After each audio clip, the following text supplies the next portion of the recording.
My name is Paul Gilbert, and we're making this series of talks looking at how compassion can help us in these very difficult times. And we're wanting to use a lot of psychological science to support our use of compassion. So today, we're going to be looking at compassionate thinking. So in order for me to do that, I'm going to have to share my screen with you again. So I lean forward a little bit, and then I do a share, and click onto there, and there we are. So welcome to this talk on thinking and compassion and how we can use our compassion to direct the way we think. So just to remind us then that we've been talking about how the brain has a number of algorithms, and all these algorithms are built into us by nature, by our genes, and they have their own ways of paying attention, what they pay attention to, and then how they think. So if we're paying attention to a threat or food or a sexual opportunity or caring for our infants and children, what we attend to and the way we think will be quite different. So we have the basis for these abilities to pay attention and to think in certain kinds of ways.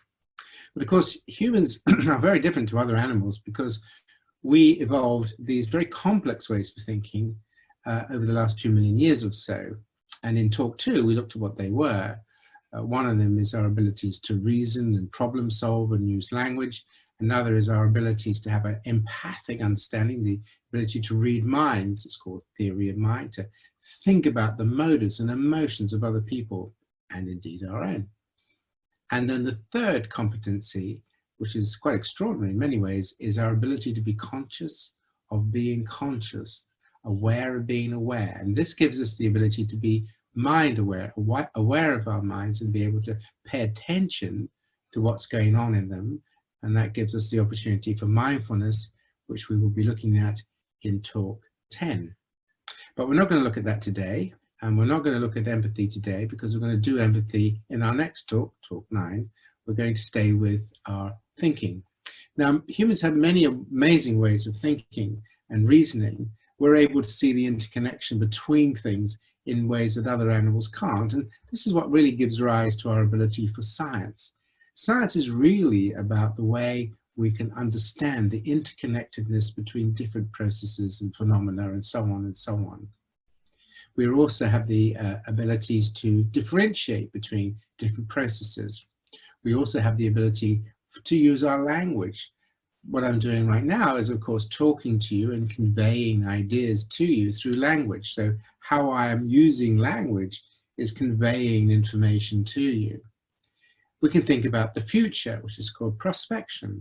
If I do this now, that will have an impact in the future. We can imagine the futures. We can write science fiction stories about futures, can't we? We can think about our own thinking. Why am I thinking this? What's going on in my mind? And that's metacognition. And we can worry about what we're thinking. And we also think about ourselves and our identities, the kind of people we are, and kind of values we have, and the things we want to do, and how do other people see me. So we have a way of thinking about and working on and reasoning about what kind of person am I? What kind of self am I? What kind of self do you think I am? So these are all ways in which we use our capacity for intelligence and thinking. Now, the problem with it is, of course, that it does wonderful things. It gives rise to science and medicine and our ability to solve all kinds of problems in the world, but also, unfortunately, we can make errors in our reasoning. We can jump to conclusions. Now, sometimes we do that because of what is called projection. For example, if I think that if I really don't like myself too much, for example, then if you're a little bit off with me, I might think, oh, that's because you don't like me. If I think I'm not actually very clever, you know, I'm not as clever as other people, then again, if you're a bit off with me, I'll think, oh, that's because you think I'm stupid. In fact, you don't, but I jump to the conclusions that you do because I project my idea onto you. And we can jump to conclusions in all kinds of ways. We can jump to conclusions about this virus if we don't have the correct information and data and evidence, can't we? We can engage in yes, but. And many of us have come across the yes, but thinkers, the people that say yes, but. And that can be related to dilemmas. I'd like to do this, but then I need to do that. And what about that? And suppose this. So we can start to play off different scenarios in our mind, which is great. But then we can get caught up in lots of conflicts because we don't know what to do. Should I do that? Should I do this? Should I do this? So our ability is to think is great, but it can then produce all kinds of conflicts and dilemmas in the mind. And sometimes that can be quite tricky to work through. We also have what we call cognitive dissonance. Now, this is where we have two incompatible kind of ways of thinking. For example, I hate to admit this, but a while ago, some years ago now, actually, I was a smoker. Now, I knew the evidence on smoking and cancer, and also tragically, my father died of cancer, lung cancer, but I kind of just denied it because that was a dissonance. Because if I really paid attention to that evidence, I would have to give up smoking. Well, eventually I did, and I did give up smoking. So dissonance is when we hold these two incompatible views, where if you really believe in this area, then you're going to have to change your behavior. When we think about people who are in denial of climate change, for example, that's a classic example. But other examples are, for example, vegetarians, for example, will highlight the fact that if we really paid attention to the cruelty of the meat industry, if we really paid attention to the way in which our farming of animals is contributing to climate change, then we probably would all become vegetarians. But we don't. And so that process of kind of keeping out of mind things that will, if we really took them in, we would have to change our minds is what humans do. And this is called cognitive dissonance, or sometimes denial. And there are all kinds of ways in which we can think in order to keep information that would actually be very useful to us out from our thinking, so we don't have to change. Okay? So whether it's smoking, or whether it's meat eating, or whether it's climate change. And in this environment, of course, we can see the same with individuals saying, well, this is a bit of a tricky virus, but it's not so serious, really. It's not that much worse than flu. And that's an example of how we use our reasoning so that we don't have to change our behavior, or we don't have to face threat that might overwhelm us. And we can also do what we call social comparison thinking, which is me compared to you, or me compared to them. And our ability to compare ourselves, to think in social comparison terms, can be quite useful, but also it can give rise to depressions and anxieties and envy. So if I feel I'm inferior compared to you, inferior compared to others, that is a road towards feeling depressed. But it can also be a road leading to envy. I wish I was like you. And destructive envy is where you're better than me, so I'm going to do something to undermine you. It's destructive envy. So the thing is that humans have all of these ways of thinking, which can be directed compassionately, but often may not be. And that's important when we understand how we can get on top of some of the things that our thinking system does, so that we can try as best we can to be in control of our thinking, so we can direct it compassionately. The point is, we know, as I pointed out, that we have all of these motivational systems for feeding, for harm avoidance, for resource acquisition, for sexual competition and sex and caring. But the thing is that the way we use our thinking can be very destructive. So think of some of the farming industry, the cruelties of the farming industry, or over the world actually, and think about sexuality, but there are also sex trafficking, the bad sides of pornography and all that stuff. So it's very important that we understand that all of our motives are subject to how we think. And if we lose the compassionate motive, the sensitivity to suffering and not wanting to cause harm, if we lose that, then it allows all of these other motives to be directed in very harmful ways. So with resource acquisition, once you lose compassion motivation, then it doesn't matter how rich you are, you're quite happy with that. So distortions, really, dimensions of self-focused thinking are quite important as well, because we have a sense of ourselves as causal agents. We can reason and judge ourselves in all kinds of ways. Sometimes that can be to encourage ourselves, but sometimes to be self-critical. And we'll be looking at self-criticism in talk 11. We can think in time, as I've mentioned. We're not squirrels, okay? We plan to do things in the future. That's because we can think and anticipate and reason. Probably squirrels don't do that. They don't think, I think I'll put some nuts away for Christmas, because you know Christmas is a busy time. They don't think like that, as far as we know. And of course, what's also very important is when we begin to recognize that there are the pressures of group identity, thinking in a way that helps you identify with a group or feel part of a group. And we know that people will change their values, even their moral values, in order to secure a sense of being like others. So once again, all I'm suggesting is that if we're going to be compassionate thinking and understand how we can use our minds compassionately, then just recognizing some of the ways in which we think, some of the processes of thinking, problem solving, and so on and so on, we need to be on top of. Otherwise, it's very easy for our motives to take our thinking in non-compassionate directions. So language is also very important because we convey meaning through language. And people like Steve Hayes has talked a lot about how we use language to signify meaning and how that can stand in place of actual objects and so forth. So as a result of that, we can, all of this thinking capacities and anticipating and creating models in the mind, we can build these models, and these can be models of ourselves, others, the future. We can make predictions, we can anticipate, we can have causal, you know, this happened because, and this happened because. And these then have an impact on these. Now, these, of course, you've seen a number of occasions in the last few talks. So the models that we create in our mind and the way we think about ourselves in the world will have an impact on our motives, on what we are motivated to do, whether we're motivated to make loads of money, or whether we're motivated to be sharing and caring, or whether we're motivated for in-group, out-group. These are related to the models of the world and the self that we create in our minds. And that in turn will have an impact on what threatens us, what stimulates and excites us, and what soothes us and grounds us. So there is an interconnectedness between thinking, our motives, and our emotions.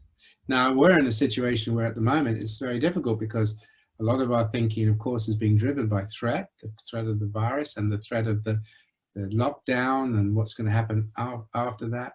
Many of the things that gives us joy and excitement, such as being with friends and going to the pitches and watching football or whatever it is, we can't do that anymore. So we're going to have to think about ways we can stimulate our drive system, because a lot of the ways in which we would normally stimulate our drive system have gone. And then, of course, there is soothing, because a lot of the ways in which we do soothe ourselves and ground ourselves and help us feel safe in the world is our interconnectedness to others, the way in which we touch others, hold hands, hug, you know, and so on and so on. And again, that's not so easy now, is it? Because we have to keep us safe relating. Remember, safe relating. So again, we need to use our intellectual minds, our thinking minds, to come up with ideas and solutions about how we can stimulate our systems on purpose in ways that are safe. And that's using our thinking and our models of the mind compassionately. Now, cognitive therapists have spent a long time thinking about how we think and reason, how we see the causes of things. That's called attribution. So this caused that caused that, this caused that.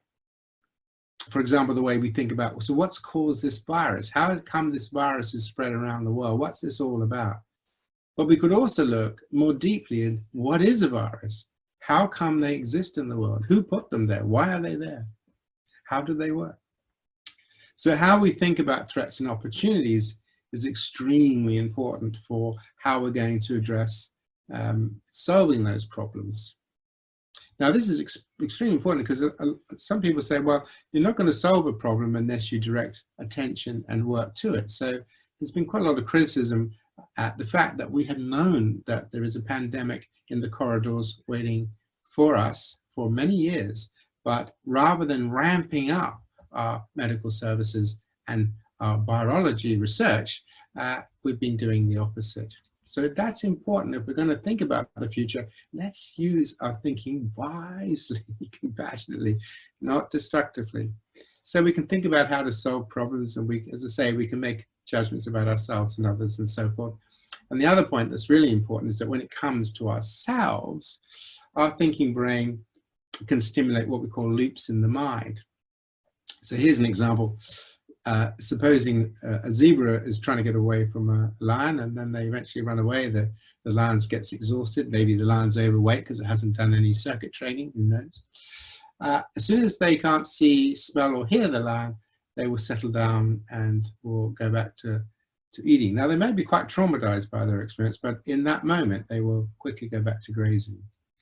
Whereas humans, you see, can do all kinds of stuff because they bring the mind, the stimulus inside the mind, because they might start ruminating about, can you imagine if I'd been caught by a lion? Can you imagine that? Oh my goodness, it's terrible, you know. They choke you to death. Yeah, they choke you to death. Oh my God, that would be terrible to die that way.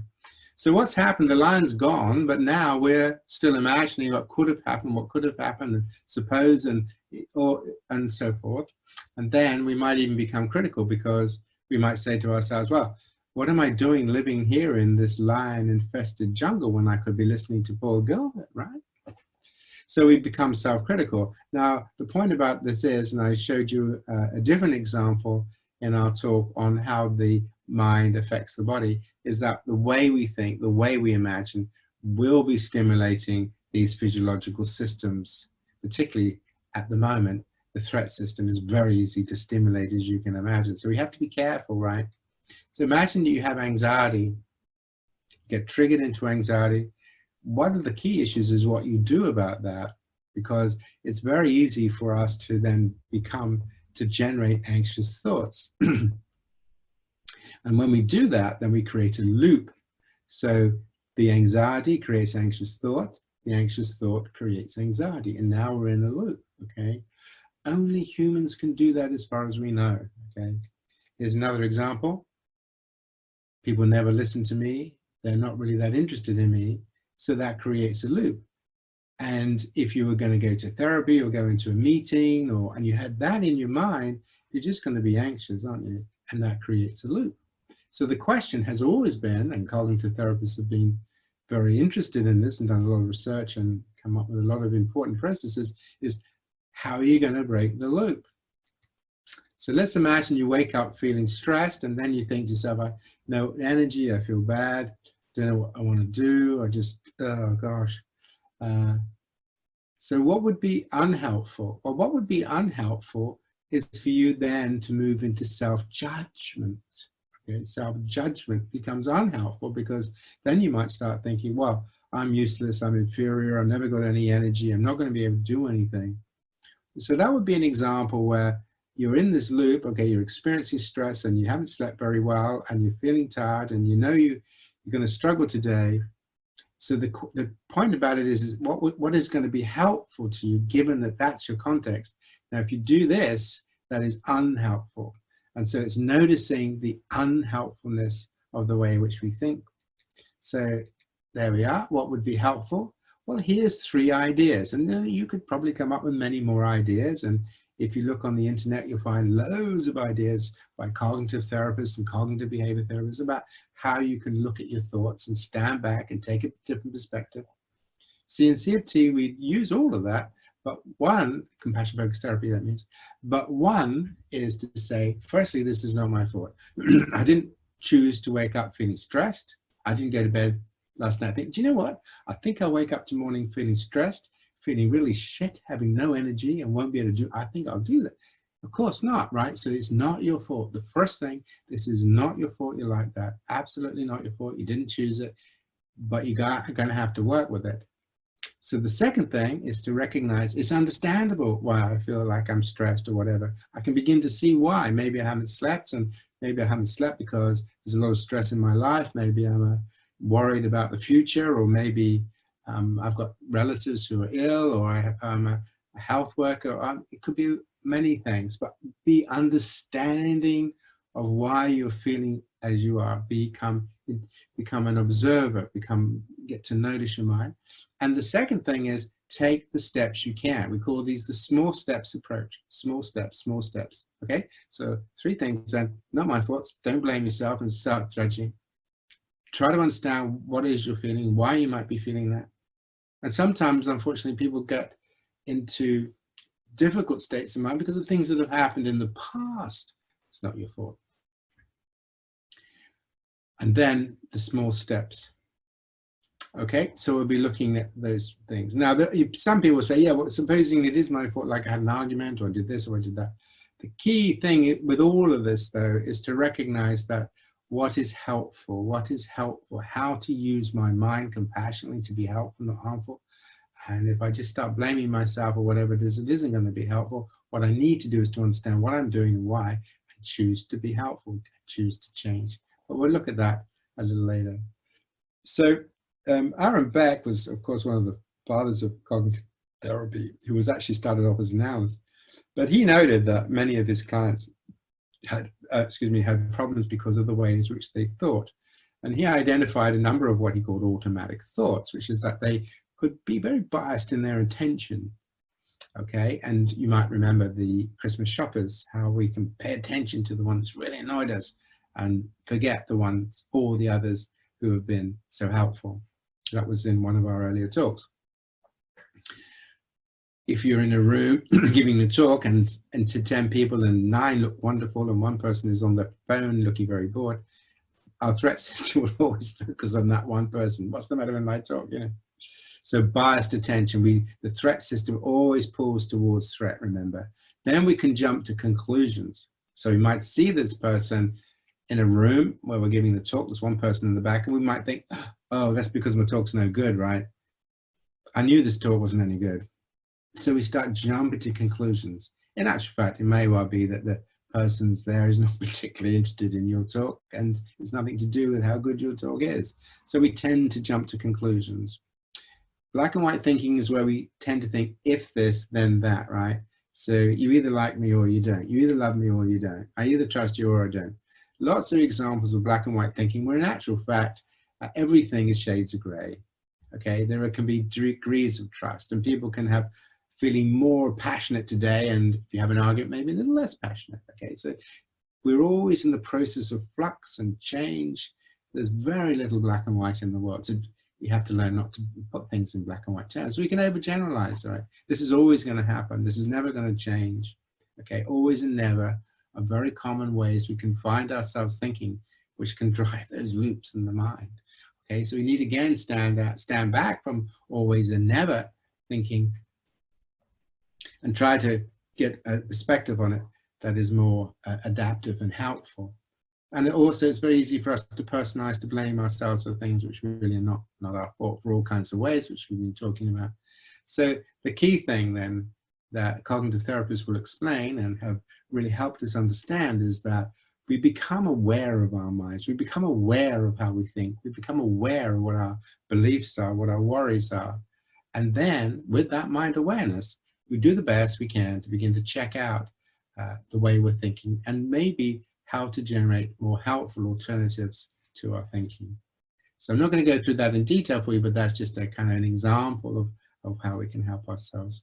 So when we think about our thinking, then we're thinking in terms of how can we use our thinking to support our abilities to be sensitive to suffering in self and others, and support our abilities to have a commitment to alleviate and prevent it. And therefore, as we've said, how can we use our thinking to support our abilities to be courageous so that we don't generate loops in the mind that are going to be so frightening we have to run away? And how can we generate loops in the mind which are based on science? Now, this is tricky, particularly in this environment, because the science is constantly changing. And it's very, very difficult to get a real appreciation of what's happening because, as I say, the science is always changing. The scientists are disagreeing even between themselves.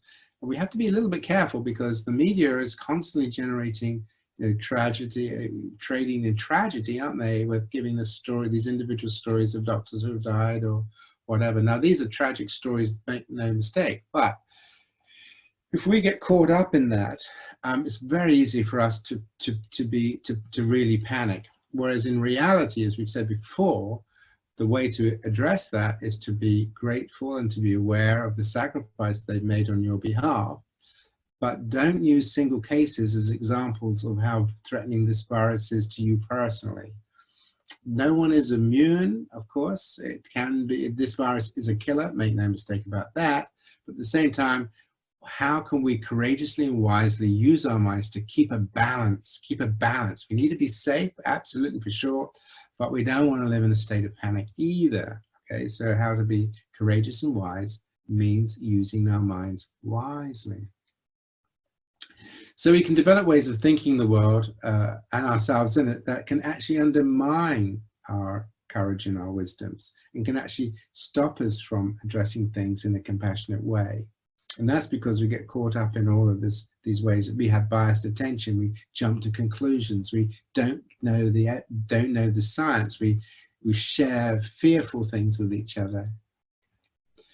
So, and all of that is partly because we have a very tricky brain, and we can very easily and unintentionally, therefore, undermine our own courage. Now, once again, this is absolutely not your fault. It's absolutely not your fault. Don't blame yourself for it. But there's always the but, isn't there? And the yes, but. Try to pay attention to when your mind is up to its tricks. Because if you can do that, then it gives you an opportunity to start to use your reasoning mind in a way that will be helpful to you. So what to do? So the key thing is to look for the wisdoms that are helpful, see what's helpful, see clearly the natures of our mind, that they are very tricky. They've been built for us, not by us. And it's not our fault we have all the problems in our minds that we do. Our minds can, unfortunately, think in extremely harmful ways to ourselves and others. We can be very harmful to ourselves and to others. So we just need to pay attention to that without blaming ourselves, but make a decision that we're going to, as best we can, use our minds to be helpful, not harmful. So it is our responsibility to try as best we can to get to know and work out how to be helpful. And of course, when we have science and medicine, this is exactly what we're doing. When you think of a virus, for example, think of the fact that, medicine has got rid of smallpox. Smallpox was a terrible way to die. Medical science has got rid of it. There are a few isolated strains in various laboratories, but it's gone. Nobody's going to die of smallpox in the foreseeable future. And that's because we've used our minds compassionately and wisely, and considerable efforts on the part of scientists.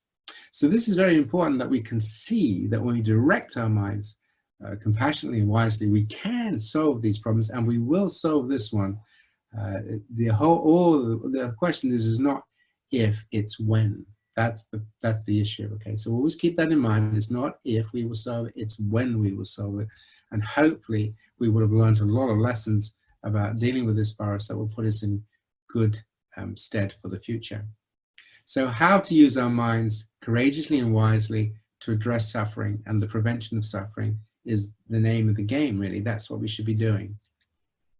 So finally, just to remind you then, for yourself, that when you are dealing with these stresses, there will be three big emotions for you to have to think about, right? If you get into your threat system, there can be a lot of anger about what's happening and how the virus has disrupted your life. Sometimes that anger can be really quite intense. There can be a lot of fear about the virus and how the virus has affected your life. And sometimes that fear can be quite intense. And there can be a lot of grief. Okay, I know of colleagues who work in the health service. I used to work in the health service, I'm retired now, but who come home and they just sob because of the people who are dying that they desperately wanted to save and they weren't able to for whatever reason. And it's very important that we learn that we are a multi-mind, and it's very important that we learn to be able to acknowledge our emotions. Now, where important, then try to focus on your behavior and don't get into self-criticism or self-blaming. Check in on how you're thinking, what is going through your mind, noticing any loops that might be harmful to you, and try as best you can to switch to compassion. Now, in a later talk, we're going to be going through all of the, well, not all, but many of the compassionate ways we can use our mind to help us cope. Firstly, we need to get clear in our mind how we're going to use it, and that means what is compassionate thinking. So if we stand back from the issue, there are other ways we can think about this. So it's really important for us to focus on what will inspire us and what will help us. So just to remind us again then, that there will be the big three around, right? and they will be more intense than perhaps they would normally, well, not perhaps, they will be more intense than they would normally be. The key thing is learning to acknowledge them, to accept them, not to fight with them, learning how to tolerate them, okay? The ability to, for example, if it is about grieving, to allow yourself to allow yourself to experience that deep, passionate grief, okay? That makes us human, doesn't it, really? Don't fight with it is the key thing. But at the same time, focusing on ways that will help you with it rather than make it unhelpfully worse for you. With anger, understand you're raging, but at the same time, learn how to tolerate it, but not in a way that's unhelpful to you or unhelpful when you start just expressing it wildly to other people. So these are really quite important ways in which we can use our thinking compassionately. So in general, then, keep in mind that there are many wonderful resources on the internet, okay? And for those of us who are lucky enough to be able to cruise the internet and find them, again, the key thing really is finding what helps you. So if you're interested in the thinking, there are many cognitive therapy sites you can go and have a look at. There are many philosophical sites you go and have a look at that will talk and discuss the whole issues about how we think and how we reason. Become your own scientist then, you know, your own Sherlock Holmes, and use things that are helpful to you. And when we try to use our thinking minds as best we can, we always try to focus it compassionately. We always try to keep in mind what would be helpful and what would be harmful. If you hold those two, if you could see that would be harmful, that would be helpful, that would be helpful, that would be helpful. If you keep those two in mind, that will help you keep the contrast, and that can help. Before we go, it's also worth remembering that compassion can be very intense. So Bob Geldof, who developed Band-Aid and Live Aid because he was very angry about the lack of the world's response to the Ethiopian crisis of starving people. Many millions of people were starving and dying. And so he put together Band-Aid. So this is another example where we can use our intelligence with passion. This is passionate compassion, courageous compassion, in order to bring attention to the world of the terrible plight of the Ethiopian people and what can be done about it. So when we are using our emotions, when we use our emotions like anger, for example, compassionately, we can achieve all kinds of outcomes like this. So whatever your emotions are, right, the key thing is, how can we use our thinking compassionately? How can we direct our drive systems or whatever it is for a good outcome? And it was a wonderful part in human history to come together.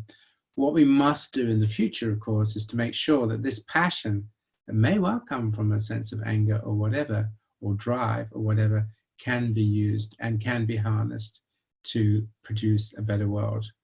We mustn't slip back into our laissez-faire, market-based economies where we don't worry about the health of the world.